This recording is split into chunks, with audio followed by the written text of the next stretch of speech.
All right, 10.3, areas of regular polygons, and 10.4, perimeters and areas of similar polygons. Okay.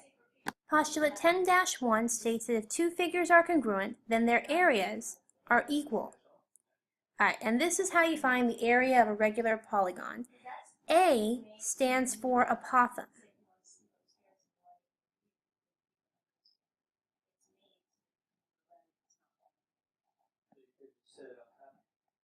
The apothem is the perpendicular distance from the center to a side, okay?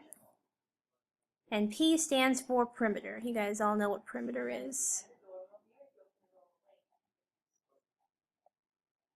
Okay, so, for example, find the area of the regular polygon with the given apothem A and the side length S.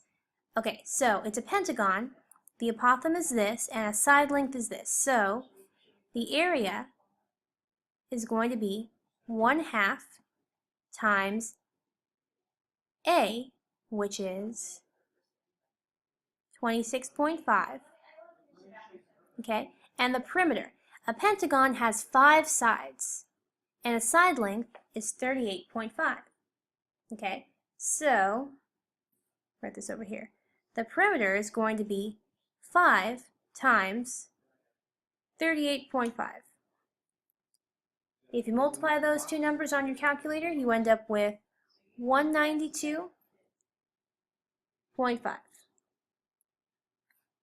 Okay, so it's 1/2 26.5 times 192.5.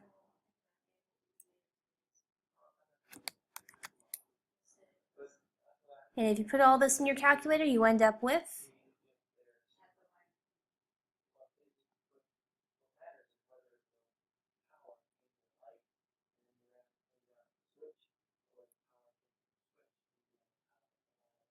2,550.625, and they want 3 decimal places. So that's what you would type in here.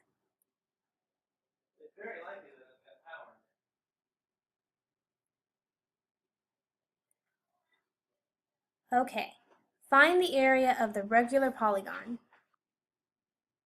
Once again, we're going to use 1/2 the apothem times the perimeter. Now we can figure out what the perimeter is.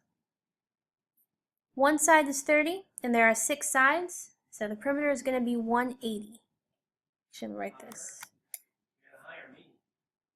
6 times 30,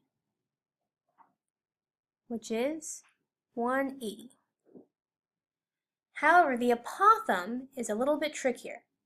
So if you were to take out a slice from this hexagon, okay, I'm going to draw this triangle over here just so we can look at it a little bit more closely.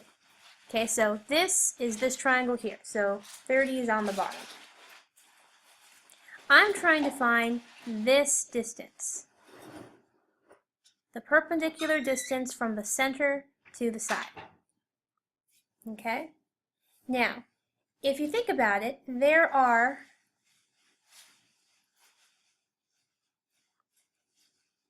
1, 2, 3, 4, 5, 6 of these triangles, and they're all identical because we know that it's a regular polygon. All the way around is 360 degrees. 360 divided by 6 is 60. So we know that this angle has to be 60 degrees, which means that this angle here, which is half that, is 30 degrees.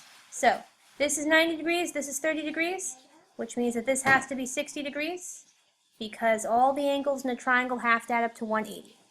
Okay, so let me pick another color here. This triangle here is a 30, 60, 90 triangle.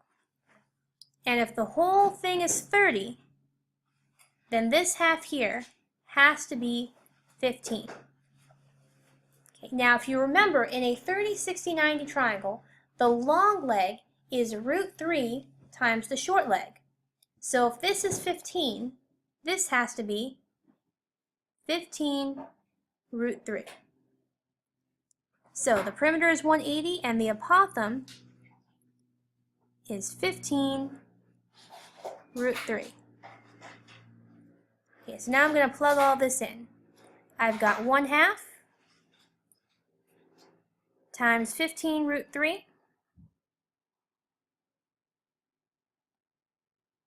times 180. Now they don't want it in radical form, they actually want a decimal. So you can just type all this into your calculator. And when you do that, you end up with 2,338.3 square feet, approximately. They wanted it rounded to the nearest tenth. That's a decimal point there. All right. Next example. Find the area of the regular polygon with the given radius or apothem. All right, so find the area of the regular pentagon, or polygon, sorry. I'm going to use this formula once again. Area equals 1/2 apothem times the perimeter.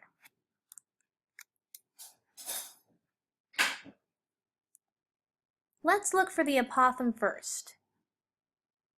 So the apothem is this distance here. We don't know what this is, but we know that this is 6. Now, if I was to divide this triangle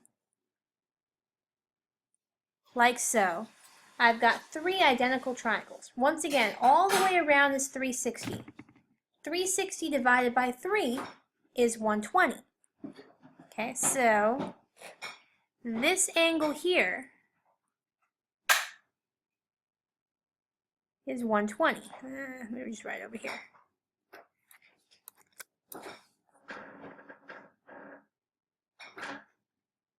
Okay, so what I'm going to do is I'm going to take this triangle and I'm going to draw it over here. Okay, so this triangle, I know that the hypotenuse is 6. Okay, this is the apothem. This is what I'm looking for. Now this angle, if this whole angle is 120, this angle up here has to be 60.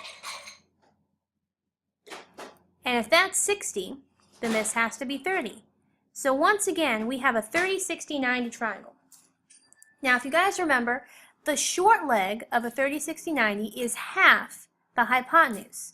So if the hypotenuse is 6, then this has to be 3. And if the short leg is 3, then the long leg is root 3 times that. So this has to be 3 root 3. Okay, so now we have the apothem. The apothem is 3. So now we just need to find the perimeter. We know that this distance is 3 root 3. That means the whole side has to be 6 root 3. Okay, so if this side is 6 root 3 and there are 3 sides, the perimeter has to be 18 root 3. Now this question is different. The last question wanted a decimal answer. This time they want an exact answer using radicals. Okay, so this is what I'm going to do. 3 times 18 is 54, and half of 54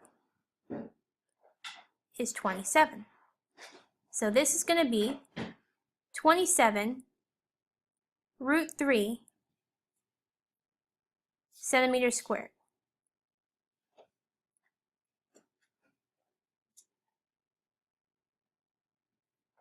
Okay.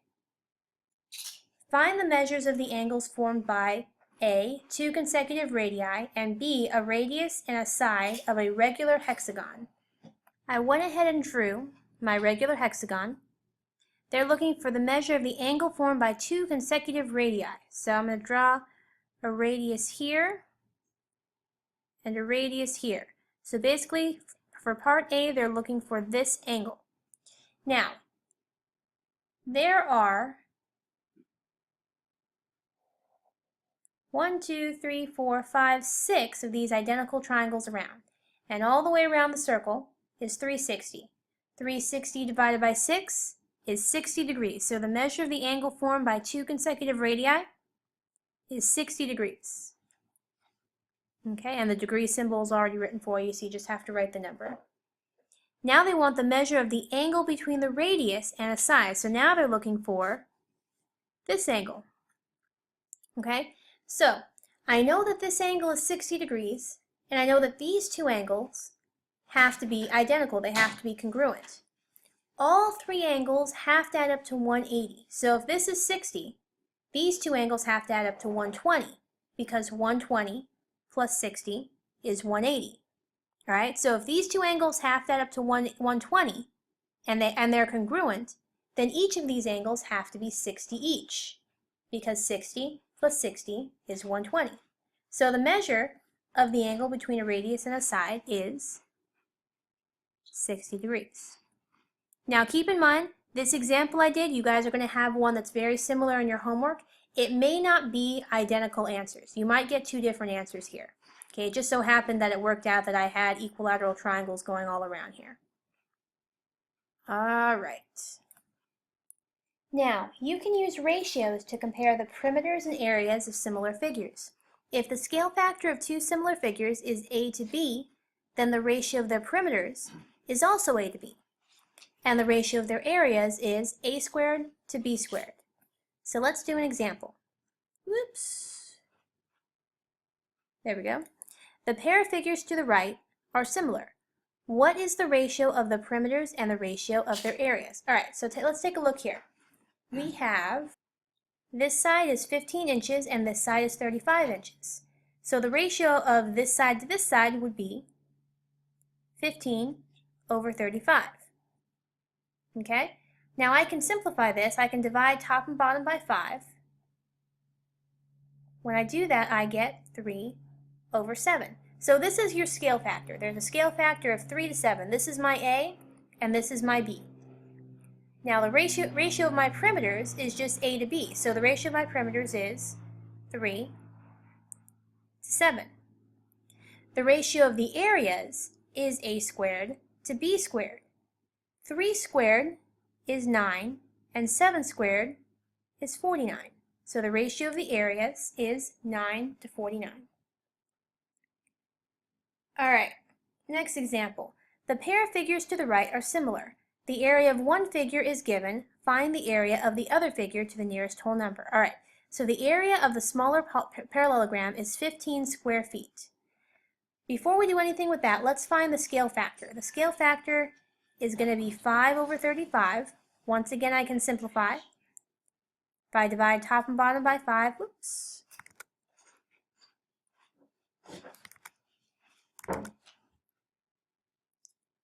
I get 1 over 7. So this is my A and this is my B.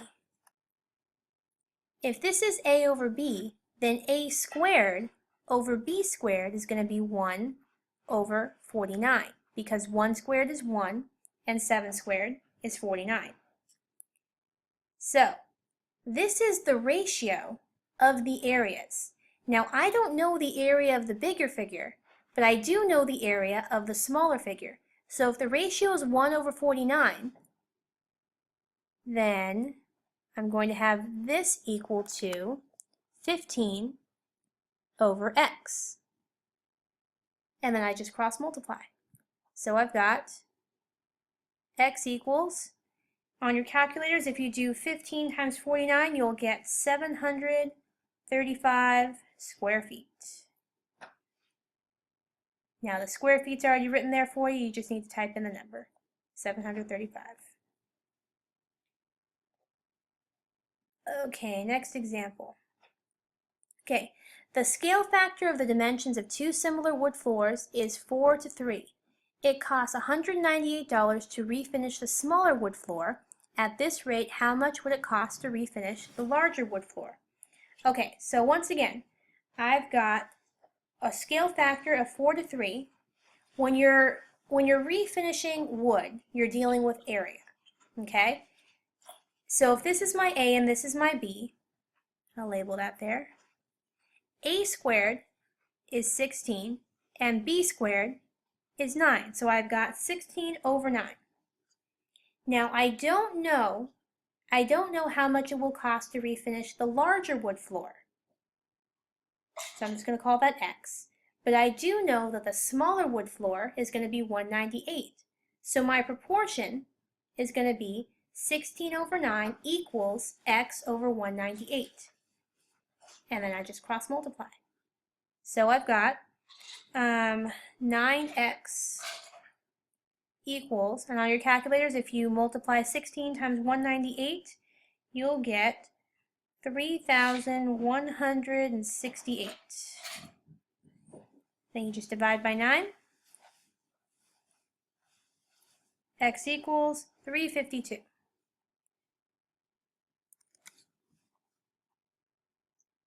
So the larger wood floor is going to cost $352 to refinish.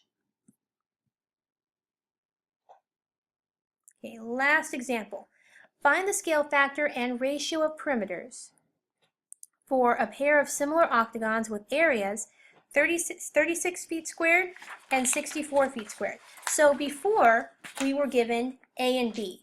Now we're given A squared and B squared. Okay, so I've got 36 over 64. This is my A squared and my B squared. So to find A and B, I need to take the square root. The square root of 36 is 6, and the square root of 64 is 8. Now 6 and 8, I can divide both of those numbers by 2. 6 divided by 2 is 3. 8 divided by 2 is 4. So the scale factor is, let me write it down here actually, 3 over 4. And the ratio of the perimeters is going to be the same as the scale factor. So this is also 3 over 4. All right, and that's all the notes.